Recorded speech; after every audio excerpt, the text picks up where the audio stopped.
காங்கிரஸ் தலைமைச் செயலகத்தில் ஒன்று சொல்லுகிறார்கள். அதிமுகவுடன் 2026 கூட்டணி வைப்பதற்கான ஒரு ஆயத்தங்களை சில காங்கிரஸ்காரர்கள் செய்கிறார்கள் என்று தான் எனக்கு காதில் விழுகிறது. அண்ணா திராவிட முன்னேற்ற கழகத்துக்குத்தான் ஆபத்து. காரணம், பாஜக ஒன்று சேர்ந்தால் வைகோ மாதிரி எடப்பாடி பழனிசாமி ஆனாலும் ஆச்சரியப்படுவதற்கில்லை. சில என்னுடைய தங்கச்சியே வாக்கு இல்லைங்களே சார், போன 2 வருஷத்துக்கு முன்னாடி போட்டாங்க, டெலிட் பண்ணிட்டாங்க. அதுக்கு திமுக உடந்தை போகிறது. ஆனால் திமுகவிற்கு எதிர்வினையாக அதானியை பற்றி அடிக்கடி நிந்தக்கூடிய ராகுல் காந்தி எப்படி அதானியுடைய மேற்கோட்டு ஒத்துக்கிறாரு? பரந்தூர்ல 4 கோடிக்கு பேசுறீங்களே, 30,000 கோடின்னு பழனிவேல் தியாகராஜன் மாநிலத்தினுடைய நிதி அமைச்சர் சொன்னார். அதை பற்றி எங்க திமுகவினர் ஒரு வார்த்தை கூட பேச மாட்டாங்க. 4 கோடி ஒன்றுமே இல்லைங்க, 30,000 கோடி எங்கங்க? தேர்தல் கமிஷன் கொடுக்க வேண்டியது தானே சார்? ஏன் தமிழ்நாடு போலீஸ் வந்தது நடுவில்? இந்த மாதிரியான ஒரு கொள்கை முடிவுகளில் பாஜக தீவிரமாக திமுகவை எதிர்த்து இருந்ததுன்னா கண்டிப்பாக திமுகவிற்கும் எதிர்காலம் கேள்விக்குறியாகத்தான் ஆகும்.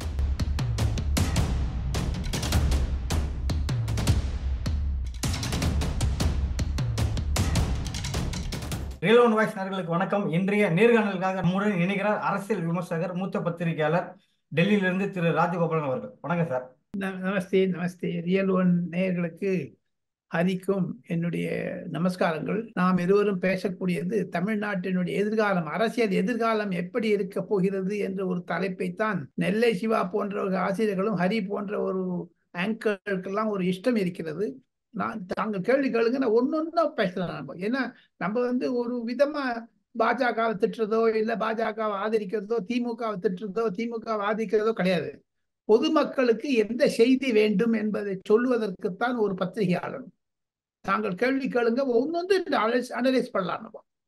தமிழ்நாட்டில் இந்த தேர்தல் முடிஞ்சதுக்கு அப்புறம் டெல்லியில தமிழ்நாட்டு காலத்தை பத்தி என்ன மாதிரியான டாக் போயிட்டு இருக்கு சார்? ரியல் ஒன் நேயர்களுக்கு சொல்ல வேண்டும் என்றால், பாஜகவினுடைய தலைமைச் செயலகம், காங்கிரஸ் தலைமைச் செயலகம் என்று 2-3 எடுத்துக்கொண்டோமானால், காங்கிரஸ் தலைமைச் செயலகத்தில் ஒன்று சொல்லுகிறார்கள். அதிமுகவுடன் 2026 கூட்டணி வைப்பதற்கான ஒரு ஆயத்தங்களை சில காங்கிரஸ்காரர்கள் செய்கிறார்கள் என்று தான் எனக்கு காதில் விழுகிறது. காரணம், 2024 நாம் கையை கோர்த்து கொள்ள முடியவில்லை. காரணம், சில எதிர் வினைகள் இருந்தது. இப்பொழுது ராகுல் காந்தியும் மு.க. ஸ்டாலின் நெருக்கமாக இருப்பதனால் 2024 அதிமுக காங்கிரஸ் வராமல் போகிவிட்டது. ஆனால் 2026 காங்கிரஸ் தன்னுடைய நிலைப்பாட்டை மாற்றிக்கொள்ளும். அதே மாதிரி பாஜக தலைமை செயலகத்தில் தமிழ்நாடை பற்றி கூறுவது என்ன என்று கேட்டால், 5 அல்லது 6 சீட்டு வந்துடும் லோக்சபாக்கு. OPS, TTV, Annamalai, Nainar Nagendran, AC Shanmugam, Sowmiya Ramadoss போன்றவர்கள்லாம் ஜெயிச்சிருவாங்க ஒரு நம்பிக்கை இருக்கிறது. அந்த நம்பிக்கையின் மூலம் பார்த்தால் அண்ணா திராவிட முன்னேற்ற கழகத்துக்குத்தான் ஆபத்து.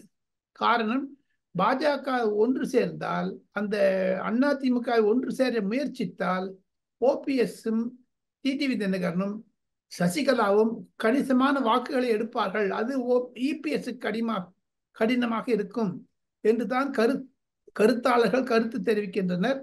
அமித்ஷா மீண்டும் ஒரு முறை இபிஎஸ்ஐ கூப்பிட்டு ஓபிஎஸ்ஸுடன் சேருங்கள் என்று ஒரு கட்டளை இட்டாலும் இடலாம்.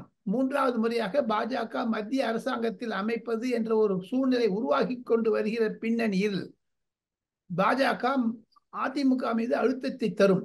இதெல்லாம் பார்த்தீங்கன்னா கடைசியில குட்டிச்சோர போவது காங்கிரஸ் தாங்க. ஏன்னா காங்கிரஸை பார்த்தீங்கன்னா டிஎம்கேல சேர்ந்துருவாங்க. திமுகவுக்கு சேர்ந்து சில பேர் அதிமுக, சில பேர் காங்கிரஸ்ல வந்துடுவாங்க. காங்கிரஸ்லேருந்து பாஜக வந்துடுவாங்க. ஆக மொத்தம் இது அழிய போகிற கட்சி காங்கிரஸும். எடப்பாடி பழனிசாமி சாதுரியமாக செய்தார். ஆனால் அவர் கட்சியை தப்பித்து வைக்க கொள்ளலாம். இல்லை என்றால் வைகோ மாதிரி எடப்பாடி பழனிசாமி ஆனாலும் ஆச்சரியப்படுவதற்கில்லை. திமுக மீதும் மத்திய பாஜக ஒரு கண் வைத்திருக்கிறார்கள். சில கேஸ்ல எல்லாம் பார்த்தீங்கன்னா இப்ப நம்ம அரசியலை பேசி ஆகிவிட்டது. தாக்கங்கள் எப்படி இருக்கும்னு கேட்டீங்கன்னா, மணல் கொள்ளையை பற்றி பிரதமர் பேசியிருக்கிறார் பல கூட்டங்களில். போதைப் பொருளை பற்றி பேசியிருக்கிறார். அதனால சூழ்நிலை பெரிதாக வரும் என்று தான் பலர் கருத்து தெரிவிக்கின்றனர். இது நடுவில் 72% ஓட்டாச்சுன்னு தொட்டு 70% சொல்லியிருக்காங்களா? அது குலைபரடையில மத்திய தேர்தல் கமிஷன் கூட தமிழக தேர்தல் கமிஷன் மீது ஒரு சந்தேகத்தை தான் பார்க்கிறார்கள். அந்த சத்யவரத சாகுனுடைய நேர்மையான நடந்து கொள்ளவில்லை என்று கூட சிலர் கருத்து தெரிவிக்கிறார்கள். அவருடைய நடத்தையிலிருந்து தெரிகிறது. எதுக்காக ஆர்வம் காட்ட வேண்டும்? அவர் ஒரு ஐஏஎஸ் அதிகாரி, வரக்கூடிய கணக்குகளை எல்லாம் டேட்டா கொடுக்க வேண்டியதுதான் அவருடைய வேலை. ஸோ ஆக மொத்தம் தமிழகத்தில் ஒரு புத்துணர்ச்சி ஏற்பட்டிருப்பதாகத்தான் மத்திய பாஜகவும் மத்திய காங்கிரசும் நினைக்கிறார்கள். டெல்லியில் அண்ணாமலை அதிமுக வந்து விரைவில் டிடிஐயிடம் ஒப்படைக்கப்படும் அப்படின்னு ஒரு தகவல் சொல்லியிருக்காருல்ல சார், இது எப்படி பாக்குறீங்க சார்? அவன் ரெண்டு சைடும் காங்கிரஸுக்கு எதிர்வினையாகத்தான் திமுக செயல்பட்டது என்று ஒரு கூற்று இருந்தாலும், காங்கிரசும் திமுகவும் இருக்கிற வரையில் அண்ணா திமுகவிற்கு ஆபத்து கிடையாது என்ற பின்னணியில் பார்த்தாலும், அண்ணாமலை சமீப காலத்தில் இருந்து திமுக மீது இருக்கக்கூடிய கோபத்தை அதிமுக மேல காண்பிக்க ஆரம்பித்திருக்கிறார். இது தமிழக அரசியலில் ஒரு புது திருப்பத்தை தான் கொண்டு வரும் என்று நினைக்கிறேன். 2024 மே 4ஆம் தேதிக்கு பிறகு தமிழக அரசியலில் திராவிட கழகங்களுக்கு இருக்கக்கூடிய ஒரு எதிர்நோக்கு சக்தியை தான் கேள்விக்குறியாகி விடுமோ என்ற அச்சம் கூட அண்ணாமலையினுடைய பேச்சுகளிலிருந்து தெரிகிறது. ஒண்ணு சொல்லுங்க ஹரி, ஸ்வீப்பிங் ரிமார்க்ஸ் எல்லாம் கொடுக்கிறார் அண்ணாமலை.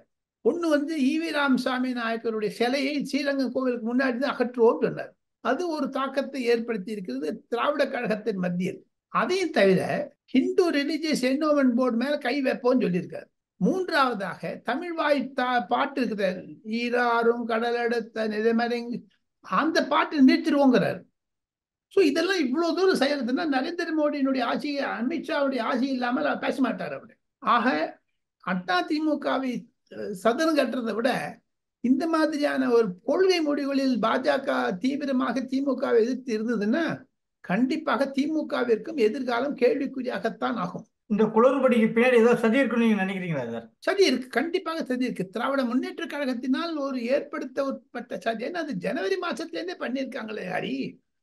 சில வாக்கு என்னுடைய தங்கச்சியே வாக்கு இல்லைங்களே சார், போன 2 வருஷத்துக்கு முன்னாடி போட்டாங்க, டெலிட் பண்ணிட்டாங்க.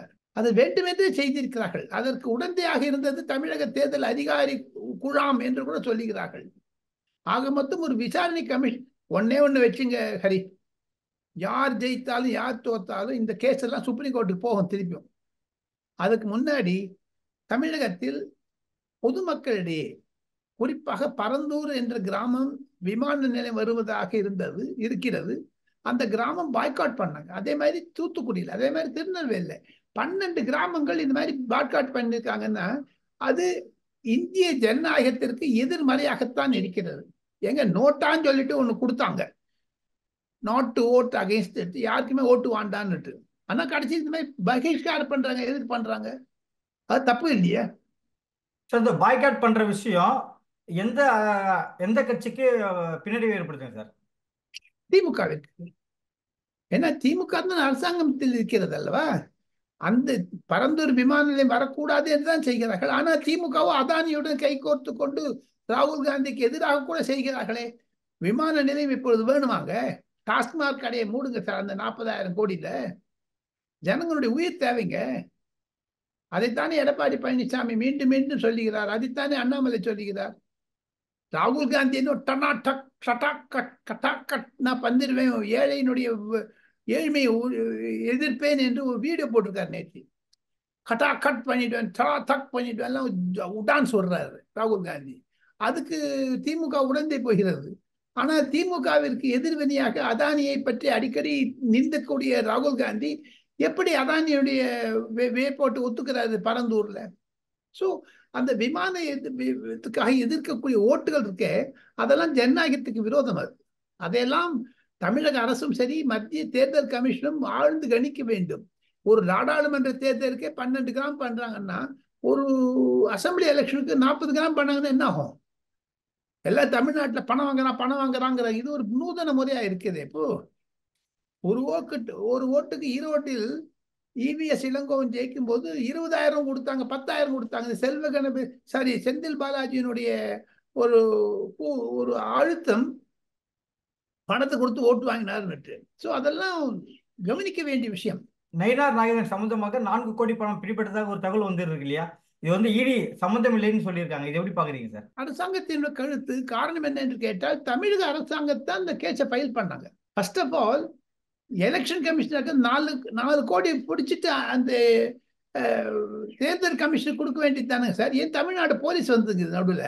தமிழ்நாடு போலீஸ்க்கு என்ன சம்பந்தம்? 4 கோடி பணம் யாக மொத்தம் பாஜகவினர் கட்சிக்குள்ளேயே இருப்பவர்கள் இந்த போட்டு கொடுத்துட்டாங்க போலீஸ்க்கு.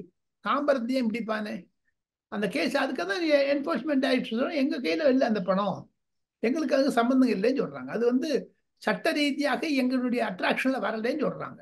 இதுக்கு மேல என்ன சொல்ல முடியும்? திமுக எங்க 4 கோடிக்கு பேசுறீங்களே, 30,000 கோடின்னு பழனிவேல் தியாகராஜன் மாநிலத்தினுடைய நிதி அமைச்சர் சொன்னார். அதை பத்தி எங்க திமுகவினர் ஒரு வார்த்தை கூட பேச மாட்டாங்க. 4 கோடி ஒண்ணுமே இல்லைங்களே, 30,000 கோடி எங்கங்க அது வருதுங்களா? அது ஈடி உள்ள இதை சேர்த்தீங்கன்னா அதையும் சேர்த்துருங்க.